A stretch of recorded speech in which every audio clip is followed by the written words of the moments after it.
5월 가정의 달입니다. 오늘은 믿음으로 세워지는 가정 하는 제목으로 출애굽기 17장 8절에서 16절 말씀을 제가 읽겠습니다. 출애굽기 17장 8절 말씀부터입니다.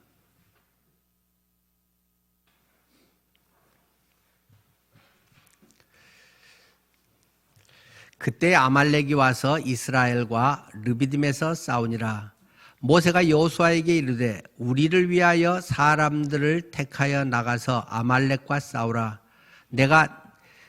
내일 내가 하나님의 지팡이를 손에 잡고 산 꼭대기에 서리라.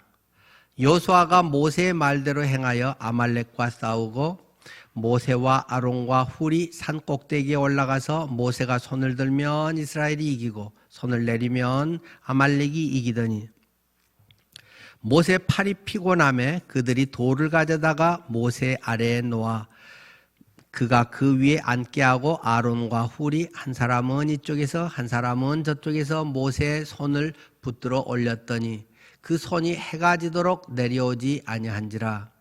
여호수아가 칼날로 아말렉과 그 백성을 쳐서 무찌르니라.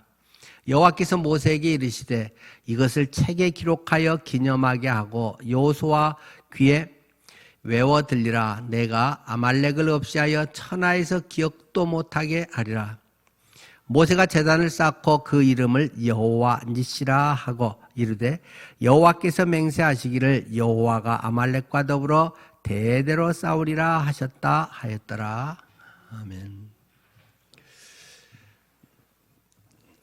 우리의 가정, 그러한 행복한 우리의 보금자리를 떠나면 우리는 때로 전쟁터와 같은 세상에서 치열하게 살아야 될 때가 있습니다.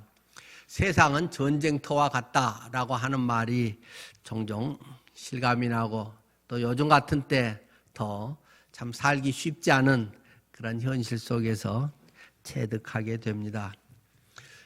세상 속에서의 그러한 어려움들이 어쩌면 또 우리 가정에서도 비슷한 모습으로 나타날 수도 있겠죠. 가정 안에서도 정말 하나님을 영화롭게 하고 우리의 삶의 기쁨이 되는 그런 가정을 만든다는 게 그저 되는 것이 아니고 쉬운 것은 아니라는 걸 우리가 자녀를 키우면서 많이 경험하게 됩니다. 오늘 저는 믿음으로 세워지는 가정이라고 하는 제목으로 세 가지를 통해서 우리의 삶에 대한 부분을 나누려고 합니다. 지금 이스라엘 백성들은 출애굽을 해서 광야 생활을 하고 있습니다. 광야 생활이 그런데 만만치 않다는 것입니다. 애굽에 있을 때는 그곳에 날마다 그 노예처럼 일을 하는 것도 있지만 그래도 안정된 부분이 있잖아요. 자기 집이 있고 또 자식들과 함께 하고 음식을 요리해서 먹을 수도 있고 한 400년간의 그런 익숙해진 그들의 삶의 모습. 그런데 이제는 모세를 따라 나와서 하나님의 말씀에 순종해서 새로운 길을 가는 데는 생각지도 않았던 많은 어려움을 겪게 됐다는 것입니다. 그런데 처음에는 신나고 하나님의 기적을 보기도 하고 놀라운 감격들이 있었지만은 그러나 그것은 그렇게 오래가지 못했다라는 것입니다. 우리의 삶에서 때때로 감격과 기쁨과 좋은 일에 행복한 여러 가지들이 있긴 하지만 그런 날들이 생각해보면 그렇게 길지 않다는 것입니다. 환경적으로 일 자체가 우리들에게 주는 것은 생각보다 많지 못합니다. 지금 이들은 긴 광야 생활을 합니다. 결국 우리가 다 이제 지내고 보면 40년에 이르는 긴 광야 생활을 합니다. 그들의 생애 거의 전부를 오래 산 사람이라고 해도 뭐 절반 이상을 이 광야에서 삽니다. 광야는 재미없는 곳의 상징이기도 합니다. 맨날 그것인 그런 생활이죠. 맨날 보이는 것이 뻔한 광야입니다. 먼지 풀풀 나고 뭐 재밌는 것이 뭐 특별히 있는 것도 아니고 맛있는 것이 갑자기 생기는 것도 아니고 그들의 삶에서 이 광야 생활이라고 하는 것은 피곤한 것입니다. 그런데 그곳에서 하나님의 기적을 날마다 맛보지만 그러나 그 기적이 그들을 날마다 행복하게 하지는 못합니다. 물론 날마다 하나님께서 만나를 내려주셔서 기적적인 음식을 먹습니다. 애굽에서 살던 사람에게는 그게 그렇게 신기하고 처음에 뭐 꿀맛 같고 막 좋다고 막 놀래서 이야기했지만 조금 지나면 그게 이제 물릴 때도 됐고 또 거기에서 태어난 사람들은 태어나면서부터 그것 먹어서 당연히 사람들은 모두가 다 그렇게 먹고 사는 것으로 알고 뭐 메뉴가 바뀌는 것도 아니고 맨날 똑같은 그냥 김치에 밥에 뭐 맨날 그거 먹고 사니까 아주 재미없는 그러니까 반찬 투정하는 이야기가 나오지 않습니까? 그때 거기서는 마늘도 먹고 부추도 먹고 어쩌고 저쩌고 뭐 그런 이야기를 별것도 아닌데 그런 이야기를 하게 되는 거잖아요. 하나님을 믿고 믿음의 삶을 사는 사람들의 삶이 날마다 신나고 막 순종하면 감격이 넘치고 그런 것만은 아닙니다. 당연히 그런 때가 있으니까 하게 되는 거지만요. 그런데 그들은 이제 피곤해 지쳤다는 것입니다. 그때 이 아말렉이 쳐들어와서 그들을 무찔러 죽이려고 하는 순간이라는 거죠. 아말렉은 전혀 남이 아닙니다. 아말렉은 친척입니다. 이스라엘 백성은 야곱의 후손이고 아말렉은 에서의 후손입니다. 바로 형님 그 후손들이 지금 동생 후손들을 와서 아주 피곤하고 힘들 때 그들을 공격한다는 것입니다. 그런데 그들의 공격하는 것이 너무 치사하다는 것이죠. 그들의 전략은 거의가 이 아말렉은 그 후미에 처진 사람들을 공격해서 치명타를 일으키고 사람들의 아주 참 성질을 돋구는 이런 치사한 방법을 쓰는 것이 대체로 아말렉의 작전입니다. 우리의 사회 속에 어떤 공동체 속에 항상 뒤처지는 사람은 있기 마련입니다. 똑같은 시간 공부를 해도 누구는 공부를 잘하는 사람이 있고 어떤 사람은 공부 머리가 안 돼서 똑같이 더 열심히 하는데도 성적이 별로 안 오르고 맨날 뒤에 있는 사람도 있습니다. 똑같이 운동하고 똑같이 음식 먹어도 어떤 사람 운동신경이 발달한 사람은 막 재밌게 즐기면서 잘하고 선수로 뽑히는 사람도 있지만 어떤 사람은 열심히 해가지고 다치기나 하고 뭐 해도 맨날 후보 선수나 하고 그러다가 끝나는 사람들도 많다는 것입니다. 좀 문화생활 좀 선진사회라고 하면 그런 것이 뭐 장애인 어떤 법, 뭐 사회복지 이런 여러 법들이 보완을 그나마 하겠습니다만은 그러나 보통 이 경쟁사회라고 하는 데서는 꼭 뒤처진 사람이 있기 마련이고 그런 사람들은 더 많은 고통과 눈물을 흘린 것을 어쩔 수 없습니다. 그런데 치사하게 그런 사람들의 치명타를 주면서 그런 어려움들을 계속 가중시키는 그러한 무리들이 아말렉 족속 그런 공격 방법이라고 하는 것이죠. 그러니까 성질은 나고 그냥 저것들 가만 안 두고 싶은데 걔들은 팔팔하고 쌩쌩하게 숨었다가 막 계속 공격을 하고 이스라엘은 뻔히 가는 길이 다 노출돼 있고 숫자도 뭐 한 300만 명 이상이 계속 행진을 하고 있기 때문에 엄청 그들을 대처하기가 어렵다는 것이죠. 물론 성막을 중심으로 해서 동서남북으로 3지파씩 12지파가 나누어 이렇게 배치가 돼서 행군을 했습니다마는 그런 가운데서도 꼭 뒤처진 사람은 어디나 있기 마련이라는 것이죠. 직장에서도 뒤처지고 눈총받고 왕따 당한 사람도 있고 잘해서 승진 잘하는 사람들도 있고 등산을 가도 앞에서 씩씩거리고 그냥 기록 단축하며 가는 사람도 있고 몇 걸음 가다가 쉬어야 되고 힘든 사람은 있고 꼭 갈수록 이 대열의 길이 길어지는 그런 현상은 우리들의 사람의 삶에 어쩔 수가 없습니다. 왜요? 능력이 부족하고 피곤하니까. 그러한 상황에 지금 맞닥뜨려서 그러나 피치 못할 일전을 치르게 되어 있다는 것입니다. 이 아말렉을 그대로 둬서는 안 되는 거죠.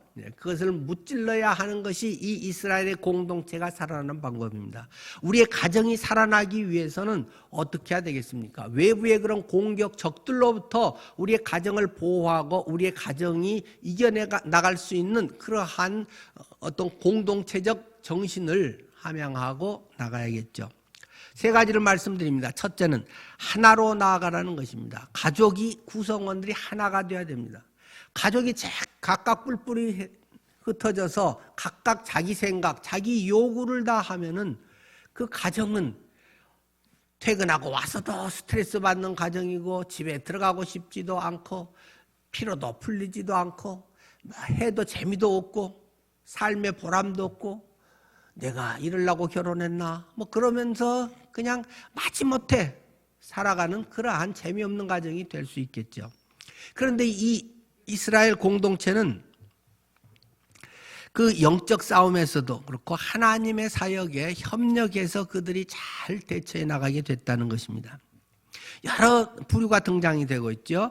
모세가 등장합니다. 지도자인 모세는 지팡이를 잡고 기도하는 사람으로 등장이 됩니다. 또 여호수아는 9절에 있죠. 모세가 여호수아에게 이르되 우리를 위하여 사람들을 택하여 나가서 아말렉과 싸우라. 제2인자였던 여호수아에게 명령합니다. 야, 너 용사들 뽑아갖고 나가서 네가 전쟁의 선봉장이 돼서 진두지휘를 하고 그들을 칼로 쳐서 무찔러라 하고 이야기를 합니다. 또 모세 혼자의 기도만으로 할 수 없기 때문에 그를 붙들어서 함께 중보기도를 하고 함께 한 마음으로 간절히 하나님을 의지하는 이 믿음의 사람들이 꼭 필요하다는 것입니다. 한 사람은 아론이고 한 사람은 훌이 모세를 도와서 그들이 같은 한 연합작전을 이루었다.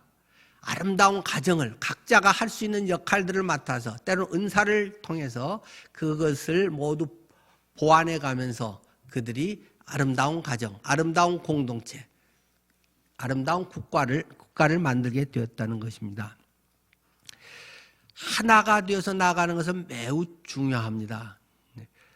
오히려 반대로 돼서 끌면 한 사람이 하는 것보다도 훨씬 못하는 것이 되고 말지 않습니까? 같은 방향으로 끌면 2배의 효과가 있지만 한 사람은 이쪽으로 끌고 한 사람은 저쪽으로 끌고 또 많아가지고 서로 주장 강하면 사고 많으면 배로 산이 가버리기도 하고 엉뚱한 결과를 낳게 되는 거죠. 우리의 가정이 서로 예수 그리스도의 그런 마음, 그런 정신, 주님의 말씀의 가르침으로 하나가 되어 나아가는 것이 매우 중요합니다.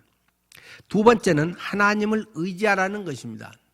우리의 노력과 노하우와 행복한 가정을 만드는 방법, 뭐 이런 자기개발서 그런 것들이 도움이 많이 되는 건 사실이죠. 뭐 이렇게 배려하고 이야기를 하고 이런 말은 절대 하면 안 되고 뭐 기념일에는 뭐 이렇게 이벤트를 하고 여러 가지 도움되는 것들도 있겠지만은 그 무엇보다도 우선순위에 둘 것은 하나님을 의지하는 것이다. 하나님이 중심이 되지 않은 가정은 행복해요, 좋아요, 성공했어요, 뭐 합격했어요, 돈 잘 벌어요 하지만 그것이 어떠면 재앙이 되어버릴 가능성도 많다는 것입니다. 하나님을 의지하는데 오늘 본문의 말씀은 하나님의 지팡이를 잡고 산꼭대기에 서리라 하고 말하고 있습니다. 하나님의 지팡이를 잡고 있어야 된다는 것입니다. 그 하나님의 지팡이라고 하는 것은 무엇입니까? 금지팡이가 내려온 것입니까? 그것은 그냥 나무 지팡이입니다. 모세가 광야 생활하면서 목동으로 그냥 이름도 없이 밥벌이하기 위해서 그냥 아침에 시계추처럼 왔다 갔다 하면서 양 끌고 나와서 먹이고 끌고 들어가고 40년 동안 그저 아주 무기력할 정도로 반복하면서 늘 쓰던 그냥 그 지팡이, 그 나무 지팡이였습니다. 그런데 그 지팡이가 오늘 본문에는 하나님의 지팡이라고 묘사되어 있습니다. 9절 뒤죠. 내일 내가 하나님의 지팡이를 손에 잡고 산꼭대기에 서리라. 그게 그런데 어느 순간에 하나님의 지팡이라는 것입니다. 이 지팡이에 대해서 제가 전에 설교를 했습니다. 그냥 똑같이 평범한 지팡이고 늘상 하는 것이고 별로 비싼 것도 아니고 그냥 나무 꺾어서 자기가 적당히 만들었을 수도 있고, 그런데 그 지팡이가 어느 순간에는 엄청난 능력의 지팡이로 변합니다. 하나님의 소명을 따라서 할 때, 하나님의 소명이 있을 때 그 지팡이가 갑자기 꿈틀거리면서 뱀이 되어버릴 수도 있었다는 것입니다. 바로를 찾아가서 내 백성들 풀어주시오 하고 지팡이를 던지니까 그냥 엄청 힘이 세고 큰 이런 뱀이 되어서 막 사람들을 위협한다는 것입니다. 그래서 다른 술사들이 만든 뱀을 다 잡아먹어버렸다는 것입니다. 그렇게 엄청난 기적의 지팡이가 되기도 했습니다. 그러나 기적이라고 하는 것은 그렇게 추구할 일은 아닙니다. 더 성숙한 사람은 매일의 삶이 기적임을 경험하는 것입니다. 매일 하루에 2끼, 3끼 밥 먹는 것이 기적이라는 것을 경험하게 되는 것입니다. 여러분은 만약에 이 두 가지 중에서 어느 것을 선택하겠습니까? 여러분은 하루에 한 달에 쌀 10kg 사놓고 한 달을 밥해 먹으면서 사는 것을 선택하겠습니까? 아니면 여러분은 쌀 하나도 사놓지도 않고 매일 하나님의 역사적인 방법으로 하나님의 기적으로 우리를 먹이시리라 하면서 매일 기도하면서 벨 누를 때마다 누가 찾아왔나? 누가 혹시 쌀 택배로 보냈나? 먹을 건 뭐 누가 보내줬나? 친구가 찾아오면 오늘은 갈 때 5만 원을 주고 갈까? 밤낮 그것을 기대하고 그렇게 여러분은 사시겠습니까? 쌀 10kg, 20kg 사놓고 속 편하게 먹고 사는 게 제일 좋은 것입니다. 어쩌다가 특별히 하나님께서는 하나님이 살아계시다, 하나님이 함께 하신다, 이것은 하나님의 일이다, 또는 사람들이 하나님께서 멀어져 갈 때 하나님은 기적적으로 이방의 땅에서도 까마귀를 통해서도 먹이실 수 있는 분이라는 것을 보여주기 위해서 특별한 역사 이벤트로 하나님이 그렇게 먹여주신지, 맨날 까마귀가 갖다가 주는 거 그거 오늘은 몇 시에 올려나, 오늘은 얘들이 뭐 안 올려나, 가문데 뭐가 되나, 얼마나 피곤한 일이겠습니까? 날마다 내가 직장에서 일하고 월급 따박따박 받는 것이 하나님의 놀라운 역사입니다. 그 속에 하나님의 인도하심이 온전히 담겨 있는 것입니다. 특별한 뭐가 생기고 이 직장 집어쳐 말아 그런 말 행복한 소리 때로는 할 때도 있고, 저는 실제로 엄청 힘들어서 정말 그만두고 싶을 때도 있지만 그것이 하나님의 인도하심의 한 방법이라는 사실을 기억해야 됩니다. 세상살이는 만만치가 않습니다. 하나님의 일을 한다고 할수록 어려움은 더 많은 것입니다. 어제 정용호 선교사님 교회 찾아오셔서 또 같이 이야기를 했습니다. 우리가 정영호 홍순례 선교사님 사역하시는 것이 MP 사역, 선교사 부모님들 섬기는 사역하시잖아요. 그래서 참 우리가 참 귀한 사역이다 해서 우리 교회 이제 선교회 해마다 우리가 예산에서 200만 원씩을 책정해서 지금 드리고, 어버이날 선물로 이번에도 한 부모님들 한 200군데 정도 해서 좀 보내셨죠. 그리고 고맙다고 선교회에서도 이야기하고, 그래서 그 받은 분들이 되게 감사해하는 또 이런 문자들을 보내왔다고 교회에 감사하다는 말씀을 드리려고 오셨습니다. 여러 성도님들께서 하신 일들이죠. 그러면서 어제 지난번에 우리 이민규 선교사님 어서 설교하셨는데 그 부인인 유승경 선교사가 한 이야기를 또 전하더라고요. 전에 유승경 선교사님이 선교사는 고급 거지입니다. 이런 표현을 그분이 하셨는데 그 말이 점점 좀 이해가 됩니다. 라고 어제 얘기를 하시더라고요. 제가 그 전에 인도의 선교사, 그 여자 선교사, 그 불가촉 천민들 달리트라고 하는 그 계층들의 선교하는 그 선교사님이 쓴 책, 선교사는 거지다 하는 책 지난번에 제가 가지고 나와서 보여드린 적이 있습니다. 선교사는 거지입니다. 굉장히 고생하고 막 귀한 일에 하고 다른 사람들이 선교사님 주님의 일에 헌신하면서 합니다. 한데 선교사는 거지입니다. 아마 안 입고 올 때가 한두 번이 아닐 것입니다. 사실 교회에서 그렇게 환영받지 못합니다. 뭐 우리 교회 출신이면 그래도 뭐 정이라든가 뭐 어떤 같이 계속 그 소식들이 나눠지니까 안 그렇지. 사실 교회들은 선교사님 오면 부담스럽습니다.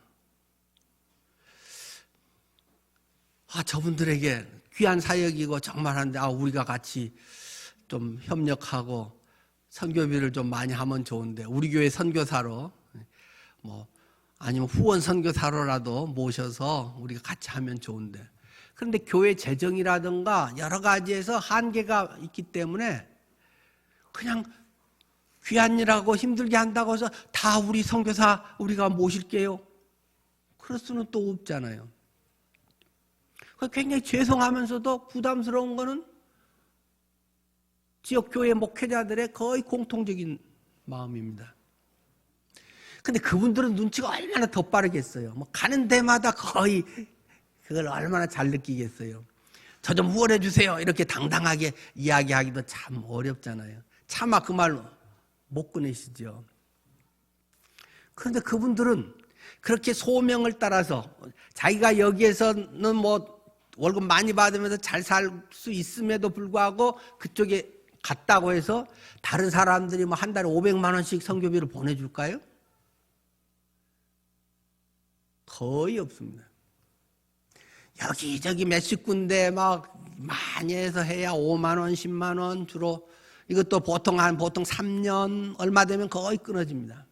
그러면 뭐 이제 4년째 나와서 또 다니면서 선교 보고하고 그렇게 해서 또 새로운 후원자 또는 계속 지속할 수 있게 하고 뭐 그게 목적이 전부는 아니지만 그것은 선교 사역에 굉장히 중요한 사역입니다. 선교사님 위해서 기도합니다. 선교사님 주님께서 도와주세요. 하지만 10만 원 드리기는 쉽지 않은 것입니다. 우리가 주님의 일에 헌신하고 내가 주님의 사역에 열심히 한다고 해서 막 사람들이 다 도와주고 절로 잘 되고 그러지 않습니다. 헌신 많이 할수록 고생이 많습니다. 헌신 많이 할수록 돈 때문에 엄청 소갈이하게 되어 있는 것입니다. 그냥 일반 성도로 대충 이렇게 하면서 교회에서 일 좀 하고 이게 제일 편하고 속 편하고 제일 내 건 잘 누릴 수 있는 방법이지 교회 주님께 가까이 가면 갈수록 내 돈 들고 고생하고 오해받고 욕먹고 손해보는 것이 주님의 일이라는 것은 모두가 공통적으로 경험하는 것입니다.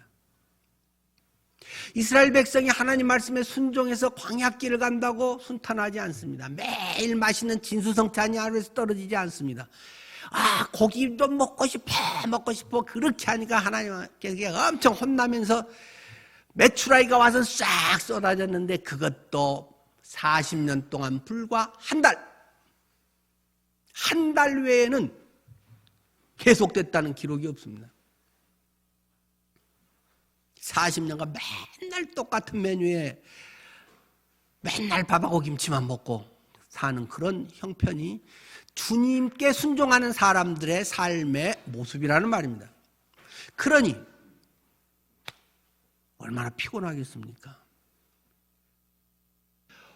모세는 그것을 그 모든 여론을 모아가면서 불평을 들어가면서 뭐 출애굽기, 레위기, 민수기, 신명기에 뭐 계속 불평 덩어리가 엄청 쏟아지는 것 그런 이야기 아니겠습니까? 감사의 제목과 감사 찬양은 몇 개 나오지 않습니다. 계속 불만이 그들의 날마다 하는 일입니다. 뭐 할 일도 없고 직장 다니는 것도 아니고 맨날 모이면 맨날 불평하는 게 그들의 일이라는 것입니다. 오죽하니까 하나님께서 여리고성 돌 때도 너 입 딱 닫고 닫아라. 말 한 번 하기 시작하면 그냥 완전히 불만으로 땡볕에 한 바퀴도 아니고 마지막은 7바퀴를 돌아 막 하면서 사람들은 하나님의 백성이라도 막 불만이 엄청 쏟아지게 돼 있다. 본성은 죄성이 그대로 여전히 있는 것이다. 그것이 하나님이 우리를 파악하고 있는 내용이라는 것입니다. 그렇기 때문에 다른 사람들의 믿음의 사람들의 필요가 때로는 중보 기도자들이 필요한 것입니다. 자기 혼자 믿음이 좋고 해서 혼자 다른 사람 도움 없이 나는 남 도와줄래 이렇게만 하고 신앙생활하는 사람은 교만한 사람들입니다. 아직 자기 주제 파악이 안 돼 있는 사람입니다. 내가 얼마나 약한 사람인가, 내가 남의 도움 없이는 살 수 없는 존재라는 사실을 깨닫지 못하고 있는 것입니다. 여러분이 열심히 하고 여러분이 성실하게 하고 잘하면 만사형통합니까? 가정이 다 잘 됩니까? 나는 잘했는데 옆집에 불이 나서 우리 집이 홀랑 다 타버릴 수도 있습니다. 나는 잘 신호등 잘 지켜가는데 만취 운전자가 들이받아갖고 우리 아들이 세상을 떠날 수도 있습니다. 갑자기 그냥 뭐해서 나가서 했는데 의대생이 했더니 안 돌아와서 보면 그냥 시체로 한강에서 떠오를 수도 있습니다. 우리가 꼭 단속을 잘하고 조심하고 열심히 한다고만 되는 건 아닙니다. 전혀 생각하지 못했던 보이스피싱으로 내 재산이 그냥 홀랑 다 날아가 버리고 평생 노후 재산이 깡통이 되어버릴 수도 있습니다. 우리가 할 수 있는 최선을 다하면서 살지만 그것이 나를 궁극적으로 지키는 능력, 그 모든 것을 보장하는 것은 아닙니다. 하나님이 도우셔야 됩니다. 하나님이 지켜주셔야 됩니다. 하나님이 나의 주인, 우리 자녀의 주인이 되지 않으면 내가 무엇을 했다고 하는 것에 전혀 생각지 않았던 사고, 질병, 재난 이런 것에 피해갈 수 없습니다. 이럴 때 아론과 훌 같은 사람이 꼭 필요합니다.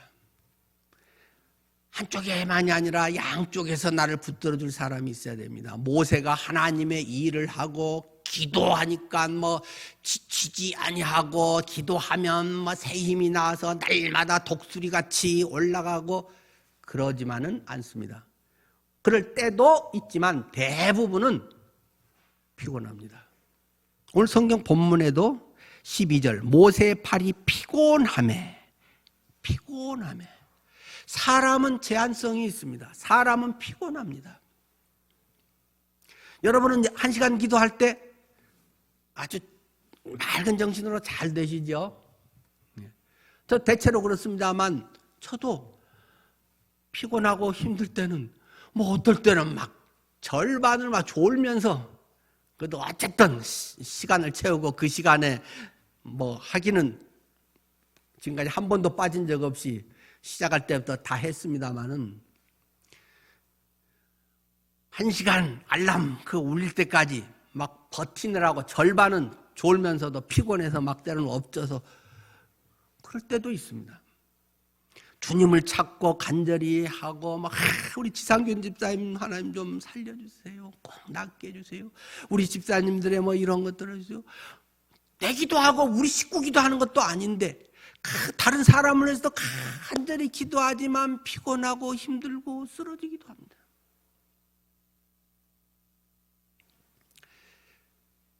하나님의 일에도 동일하게 우리의 육체의 연약함이 있고 사람은 약점이 다 있습니다. 어떤 것은 되게 잘해도 어떤 것은 아주 약점이 있고 누구 지적상 걸릴 만한 불평거리가 될 만한 건 누구에게도 다 있다는 것입니다. 그때 그의 팔을 붙들어주고 처지지 않도록 그와 함께 해줄 믿음의 동역자, 그와 같은 마음으로 나가는 이런 동역자들이 꼭 필요합니다. 여러분들은 어떤 분들이 여러분 주위에 계십니까?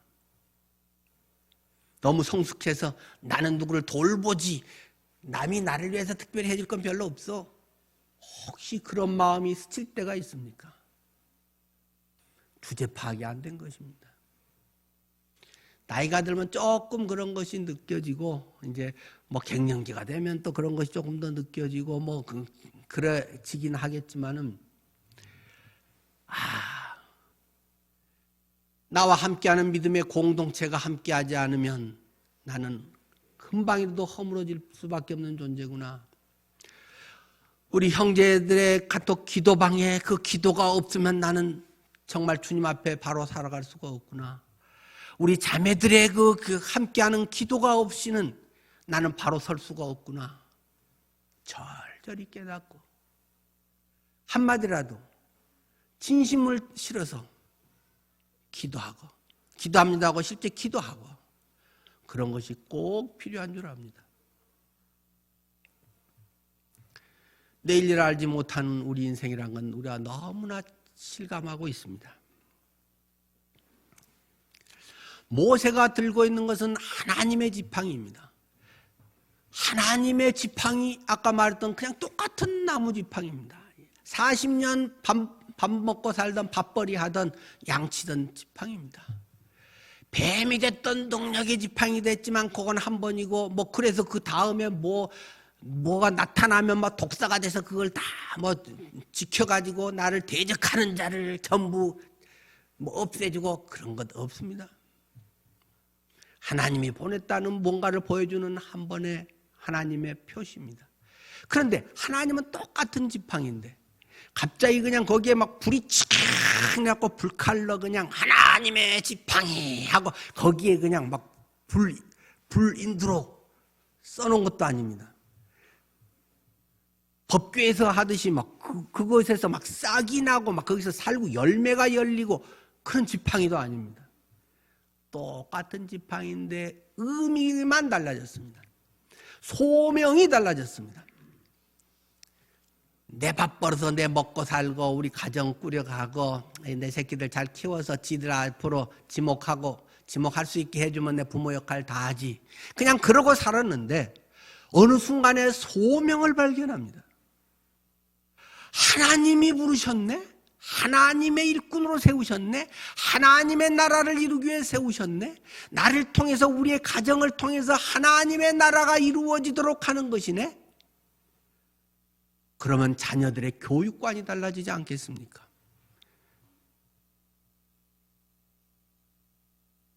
월급이 얼마냐, 대우가 얼마냐, 승진이 빠르냐 무시할 수 없는 거지만 그것이 결정적인 그들의 인생의 가늠은 아닐 것입니다. 결혼관이 달라질 것입니다. 삶의 목적이 달라집니다. 하나님 안에서 나를 발견하면 소명을 갖게 되면 모세야 모세야 내가 선 곳은 거룩한 곳이니 내 발에서 신을 벗으라. 하나님의 성산에 오르면 하나님의 거룩한 산에 있으면 세속에 찌든 그 오욕의 신발을 벗게 되고 하나님의 신발을 신고 하나님의 길을 걸어가게 되면 똑같은데 그렇게 했다고 해서 뭐 헌신했다고 해서 뭐 갑자기 돈이 생기는 것도 아니고 남들이 내 편 돼주는 것도 아니고 뭐 그렇게 해서 그 개척을 했다고 해서 막 사람들이 몰려와가지고 막 우리 목사님 훌륭해요 막 그런 것도 아니고 월세 내기도 그냥 바득바득 어렵고 어떠면 문 닫아야 되고 그것이 대부분의 하나님의 일하시는 방법이라는 것입니다.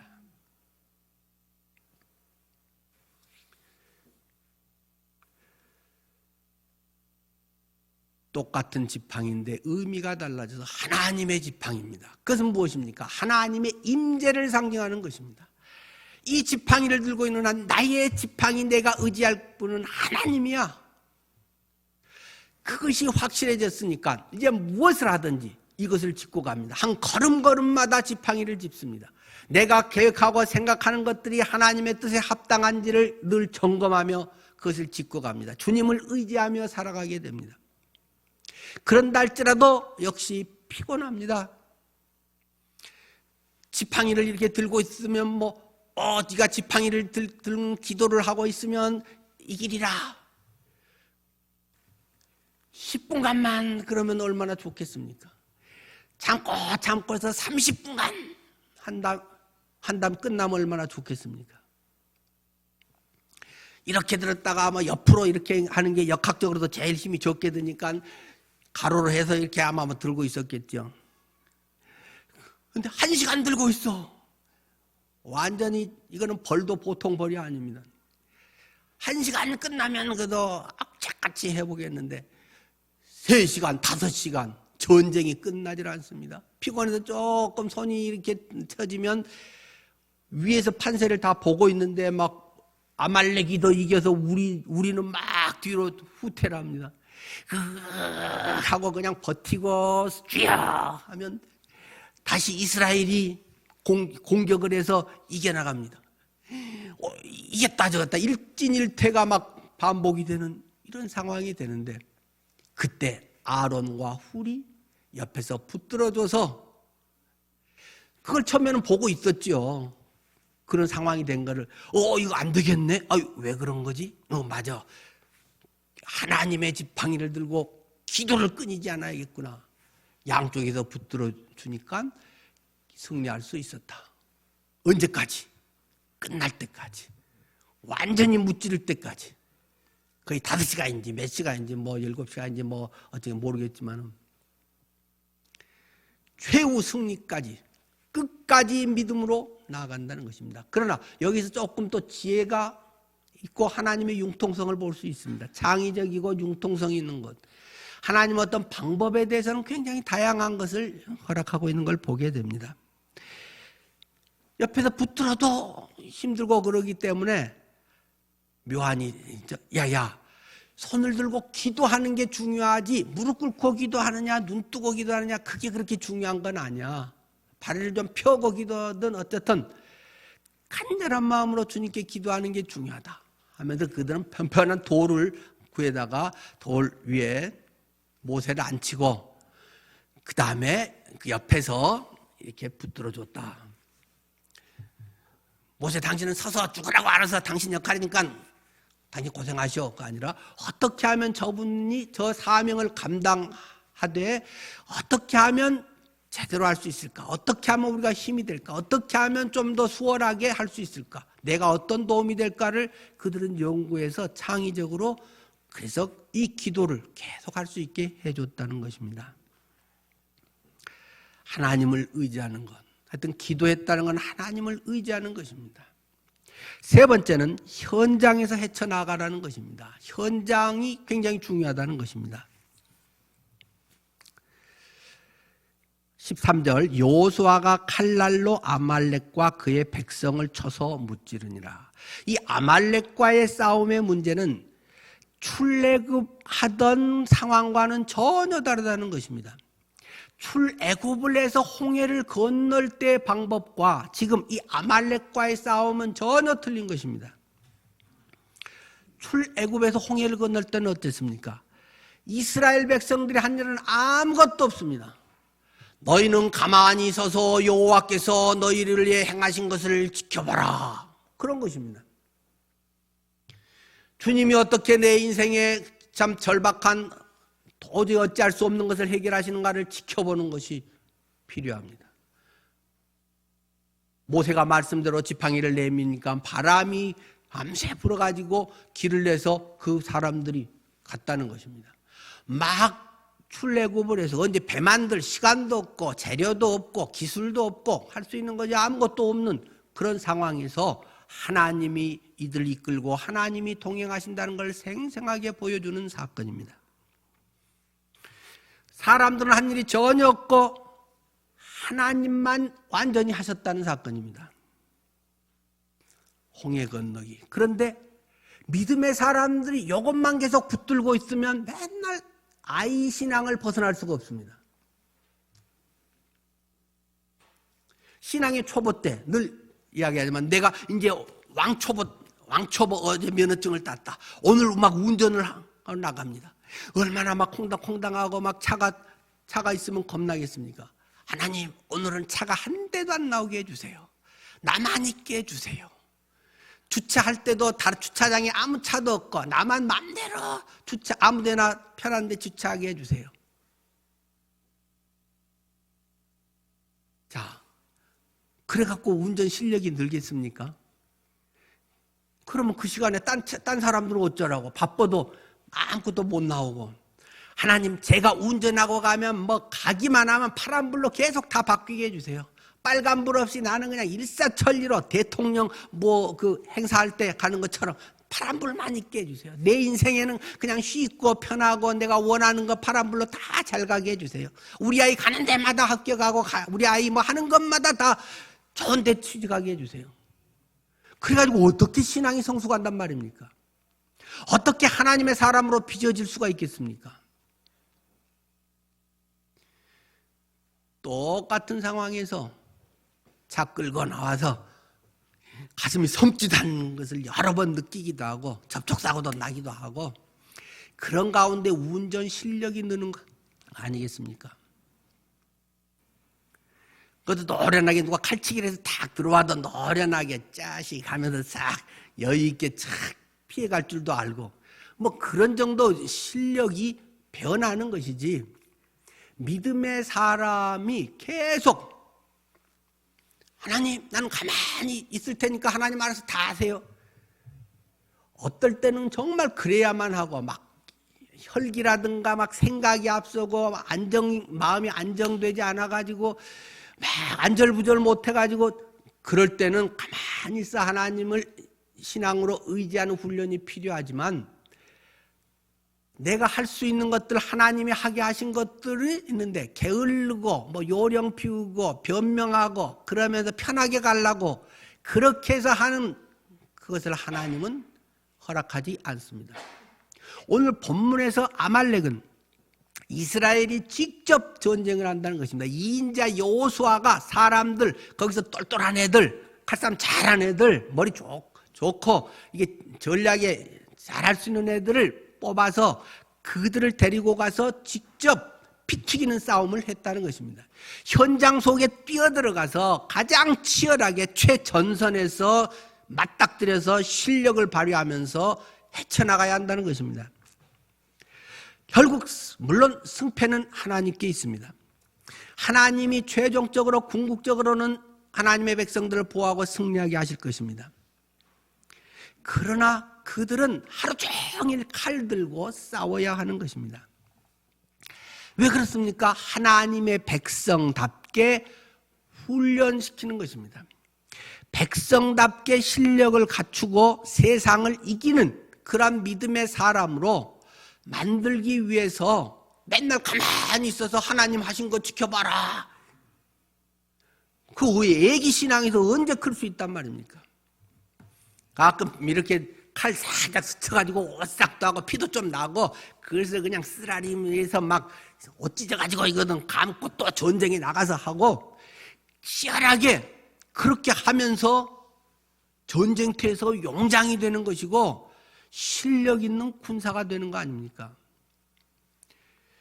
막 데리고 나왔을 때 홍해에서 뭐 어떻게 애국 군사를 전차 있는 군사를 물리치고 한다면 막 완전 다 박수 죽어버리기 때문에 그때는 아주 초보 신앙에서는 그렇게 할 수가 없는 거죠.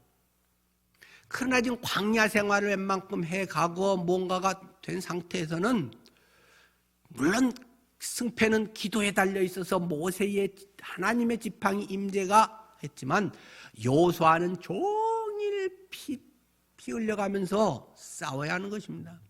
그리스도인의 삶은 편하게 가려고 하면 안 됩니다. 앞에서 말씀드렸지만 더 사명이 있고 더 하나님 앞에 헌신할수록 고생이 더 많은 것입니다. 대충 하니까 고생도 없고 편하고 내 건 내가 챙겨가지고 내가 하고 싶은 거 우리 가정은 행복해 주님이 넘치게 해주셨어 하고 내 건 내 먹고 뭐 잘해야 남 조금 도와줄까 말까 이런 어떤 초보 신앙으로 사는 것이지 하나님의 소명을 깨닫고 하면 고생하는 것입니다. 그러나 그 고생이 기쁨이 있고, 물론 중간에는 포기하고 싶은 생각이 몇 번 있는 것이고 피곤하고 그런 과정들은 꼭 있는 것이지만 그것을 이기고 하나님의 사람으로, 그래야 그들이 노예 생활의 그 쩔었던 습성에서 요단강을 건너서 하나님의 땅에서 새로운 왕국을 세워갈 수 있는 저력이 생기는 것 아니겠습니까? 우리가 어찌할 수 없을 때 하나님은 놀라운 방법으로 여리고성을 허물어뜨리기도 하고, 불평하지 말고 입 다물고 딱 하나님을 의지하고 나가고 7바퀴 돌려면 그 땡볕에서 그 큰 성을 7바퀴 도는 그런 땀 찍찍 흘리는 열사병 걸릴 것 같은 그런 과정에서도 하면 무너뜨린 건 결국 하나님이시지만, 우리들의 삶에 우리들의 아름다운 가정을 이루는 것은 그냥 편안하고 쉽고 뭐 하면 다 가족들이 좋아 해서 되는 게 아니라는 것입니다. 마무리하겠습니다. 부모님들은 자녀들을 위한 그러한 사랑으로 그것을 한없이 품어야 될 것입니다. 자녀들은 그러한 부모들의 입장에 그것을 또 이해하면서 성숙한 모습으로 나아가야 되겠죠. 어제 그 김창옥 교수 뭐 어쩌다 어른인가 거기 뭐 재방송인가 그것 좀 잠깐 보는데도 그런 얘기 하대요. 자기가 이제 그 남자 그 여자, 자기 이제 아버님 어머님을 이야기하면서 이제 나이가 드니까 그 남자 그 여자로 생각해 보게 되더라, 그런 이야기를 하대요.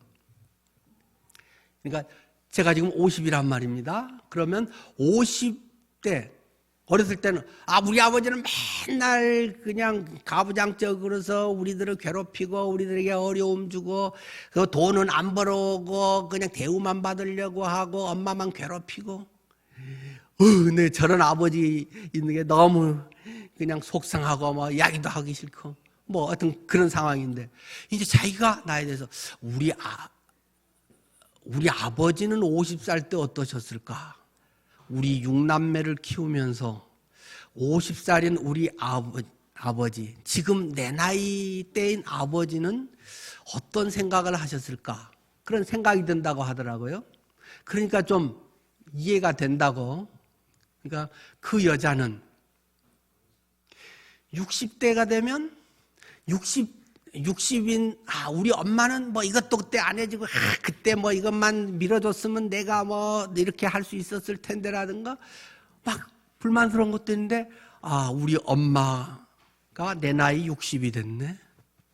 우리 엄마는 갱년기를 안 앓으셨을까? 우리 엄마는 갱년기를 앓으면서도 우리 6남매를 먹여 살리기 위해서 그 일을 하고 힘들단 말도 못하고 집에 오면 자식들 밥에 먹이기 바쁘고 자신은 옷 하나도 못 사 입고, 근데 내 옷 싸구려 사줬다고, 메이크업 안 사줬다고, 나이키 신발 안 사줬다고 자기가 그렇게 투정 부렸던 게 그렇게 미안하다고 그렇게 얘기하대요. 갱년기 겪으면서도 우리 엄마는 항상 엄마인 줄 알았는데, 내가 60대고 보니까 우리 엄마 60살일 때 그 여자는 어떠셨을까?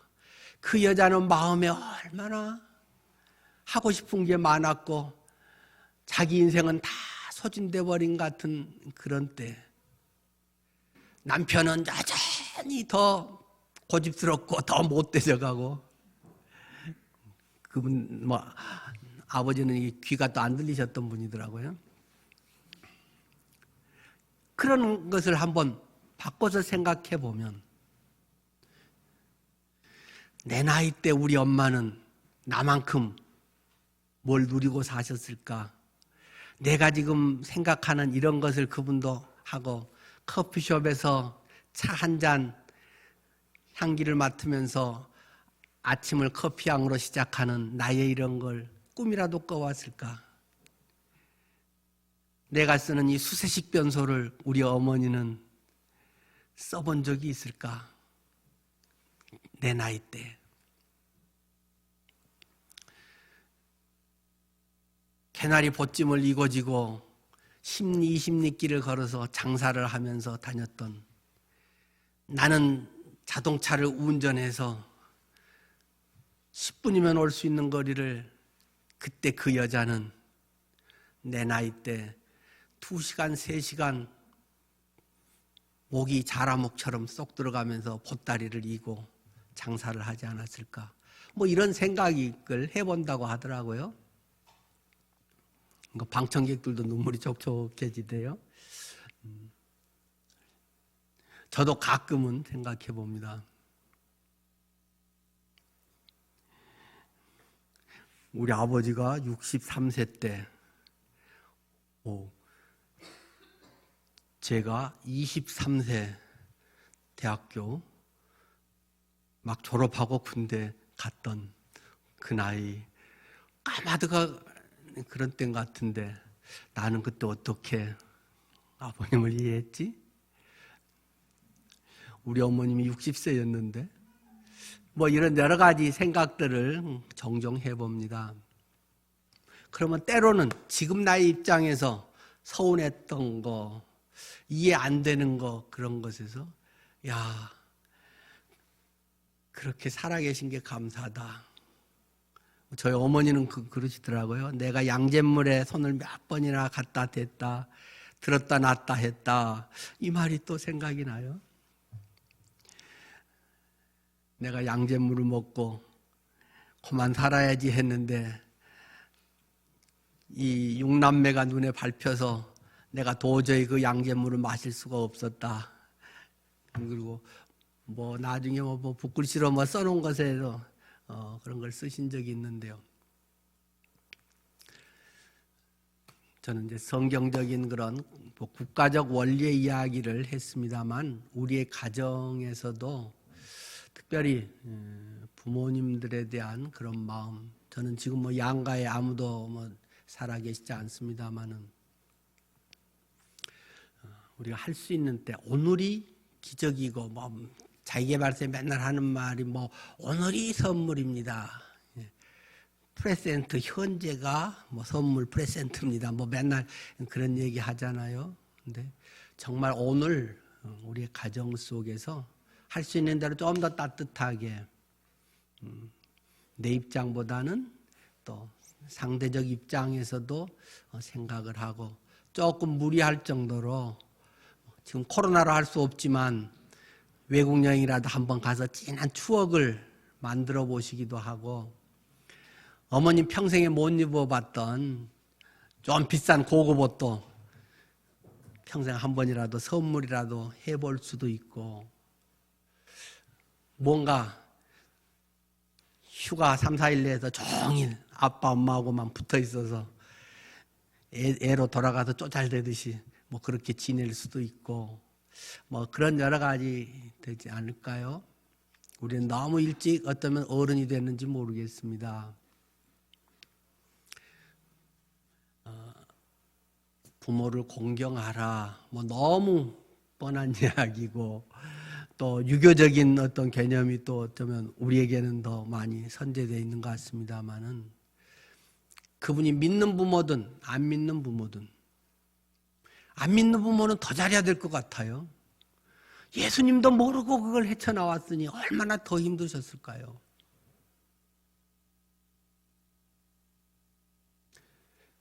부모님에 대한 그런 것들이 돈 들이고 시간 들이고 또는 카드든 전화든 뭐 문자든 우리 할 수 있는 대로 어버이 때는 당연히 하겠지만 지속적으로 그런 돌아가시기 전에 할 수 있는 대로 그런 것을 했으면 좋겠습니다. 자녀들은 부모에 대한 그런 마음을 좀 헤아리고 카네이션 하나 만들더라도 또는 사더라도 좀 부티나는 거 하고 저는 한뭐 카네이션 요새는 좋은 게 많더라고요.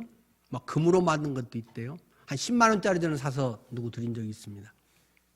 10만 원짜리 카네이션. 근데 그 세일해가지고 막 9만 5천 원인가 줬어요. 근데 요즘 어버이날 뭐 이런 때, 스승의 날 이런 때, 뭐 그런 하여튼 상품으로 뭐 꼭 비싼 걸 말하는 건 아닙니다만은 그런 정성으로 이번 어린이들 우리 선물에 어린이날 선물 거기에 그 유치부부터 다 초등부에 카네이션 만들어서 부모에게 드리는 그 선물이 또 들어 있어요. 아이들이 카네이션을 이쁘게 만들어서 부모님께 하도록 2개 만들 수 있는 그런 것도 넣고, 또 아이들 할 수 있는 대로 정성껏 우리 임보라 전사님이 참 수고했는데요. 연필에도 각자 아이들 이름이 새겨진 연필을 주문을 특별히 해서 또 거기 선물에도 넣기도 했고, 또 스티커에서 자기 물건에 붙일 수 있는 자기 이름 은박지 같은데 반짝이는 것을 해서 자기 물품 관리하도록 또 했고, 뭐 여러 가지 성경 또는 쓰기라든가 뭐 예수님 이야기라든가 이제 나이대에 맞게 과자도 이제 한 절반 넣고, 세세한 것에 할 수 있는 대로 신경 써서 해보려고들은 해서 보냈습니다. 여러분들이 그냥 가정에서 가장 잘 할 수 있는 거 아니겠어요? 그냥 습관대로 살지 말자. 부부 생활을 습관대로 하지는 말자. 언어나 부부간에도 서로 참 존중하고, 근데 존댓말 쓰니까 훨씬 사이도 좋고 좋더라고요. 뭐 했어요? 뭐 극존충은 아니더라도 뭐 그런 정도의 너무 맛있어요. 이제 제가 지난주도 뭐 일부 예배 때는 신혼부부보다 우리가 아마 사랑한다는 말 더 많이 했을걸요. 뭐 내가 그런 얘기 우리 정민자매 부부 나이에서 이제 재미스럽게 했는데, 부부간에도 뭐 실제 사랑한다는 말을 그렇게 많이 하는 건 아니죠. 근데 언어가 좀 바뀌더라고요. 그게 고마워요, 감사해요라고 저는 사실 뭐 하루에도 뭐 한 10번 이상은 할걸요. 근데 이제 한 30년 이상 결혼 생활하니까 꼭 사랑해요라고 표현은 안 해도 반찬은 고마워요, 오늘 되게 맛있었어요. 음식 솜씨가 갈수록 느네. 우리 식당 차려야 될까? 뭐 이제 이러면서 고마워요, 감사해요라는 말은 뭐 이제 늘 입에 붙습니다. 근데 이제 립 서비스는 아니고 정말로 고맙더라고요. 우리들의 가정이 예수님이 주인이시고 예수님의 정신이 우리 가정에 살아서 여러분의 가정이 서로 고마웠고, 그런 것들이 습관처럼 지금까지는 그냥 혹시 못해서 처음에 어색해도 미친 척이라도 하면서 그냥 해보고, 에이 평소대로 그래도 존중하는 말과 배려와 이런 것들이 되면 삶이 좀 바뀌고 되게 좋더만요. 여러분의 가정은 그 이상일 줄 믿습니다. 기도하겠습니다. 사실 오늘 설교에서 마지막 본문에서 결과는 여호와 니시입니다. 오늘 본문에 모세가 제단을 쌓고 그 이름을 여호와 니시라 하고, 여호와가 승리시다, 주님이 승리케 하셨다. 여러분의 가정에서 주님이 승리케 하셨습니다. 내가 열심히 했습니다. 내가 가족 먹이기 위해서 했습니다. 맞는 말이지만 주님이 하셨네요. 주님의 은혜입니다. 내가 주님 안에서 당신 같은 사람을 만난 이런 큰 복을 받는 게 내가 생각해도 이해가 잘 안 돼요. 그러면 여호와 니시, 주님이 승리하셨다. 주님은 승리자이십니다. 우리의 승리는 주님께 있습니다. 이런 고백이 우리에게 늘 있기를 바랍니다. 하나님, 그러고 싶습니다. 우리 모든 가정들이 그렇게 하옵소서. 예수님 이름으로 기도드립니다. 아멘.